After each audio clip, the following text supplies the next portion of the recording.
Dispur press ক্লাবত অসমৰ সামাজিক সাংস্কৃতিক বৌদ্ধিক আধ্যাত্মিক সংগঠন কুটুম্ব সুৰক্ষা পৰিষদে এখনি সংবাদমেল আয়োজন কৰে।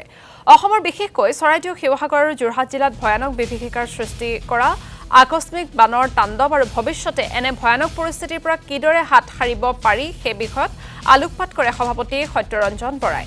নাগালেণ্ডৰ পাহাৰ খনন কুপৰিণামৰ ফলত আহি থকা দিনতো তদ্ৰুপ পৰিৱেশৰ যাতে সৃষ্টি নহয় তাৰ বাবে কেন্দ্ৰীয় চৰকাৰৰ সহযোগত অসম আৰু নাগালেণ্ড চৰকাৰে যৌথভাৱে কাম কৰাৰ পোষকতা কৰে। পাহাৰসমূহৰ স্খলন ৰোধ কৰিবৰ বাবে অসম নাগালেণ্ড চৰকাৰে যৌথভাৱে ক্ষিপ্ৰতাৰে আৰু পদ্ধতিগতভাৱে প্ৰয়োজনীয় পদক্ষেপ গ্ৰহণ কৰিবলৈ আহ্বান জনায়। প্ৰসংগক্ৰমে বৰাই গুৱাহাটী মহানগৰ কৃত্ৰিম বান প্ৰসংগত অসম চৰকাৰৰ বিভিন্ন পক্ষই মেঘালয়ৰ 9 মাইলত পাহাৰৰ ওপৰত অৱস্থিত USTMক জগৰীয়া কৰি কটাক্ষ কৰাটোক দুৰ্ভাগ্যজনক বুলি অভিহিত কৰে। তিনি জিলাত চৰাইদেউ শিৱসাগৰ যোৰহাটৰ তিনি জিলাত যি বিভীষিকা হ'ল সেই বিভীষিকা এদিনত হোৱা বস্তু নহয়।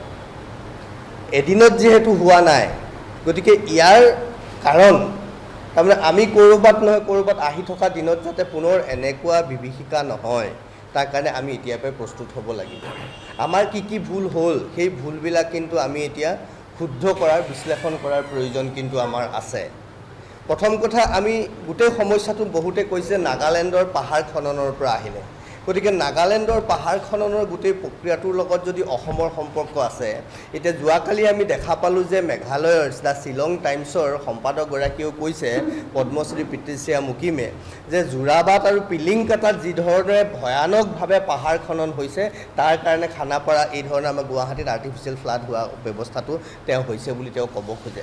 এই গোটেই কথাটোত কেৱল নাগালেণ্ডত পাহাৰ কটাটোৱেই মেঘালয়ত পাহাৰ কটাটোৱে যদি আমাৰ কাৰণে ভাবুকি আনিছে, অসমত পাহাৰ কটা যিটো প্ৰক্ৰিয়া চলি আছে সিও আমাক আহি থকা দিনত ভয়ানক পৰিৱেশৰ মাজলৈ লৈ যাব। তাৰমানে আজি আমি যিটো ভুগিছোঁ সেইটো কেৱল আমাৰ এক শ্ৰেণী মানুহৰ কাৰোবাৰ ব্যক্তিগত মুনাফা লাভৰ কাৰণে আৰু কাৰোবাৰ লগত ব্যক্তিগত শত্ৰুতা পূৰাবলৈ যোৱা ফল।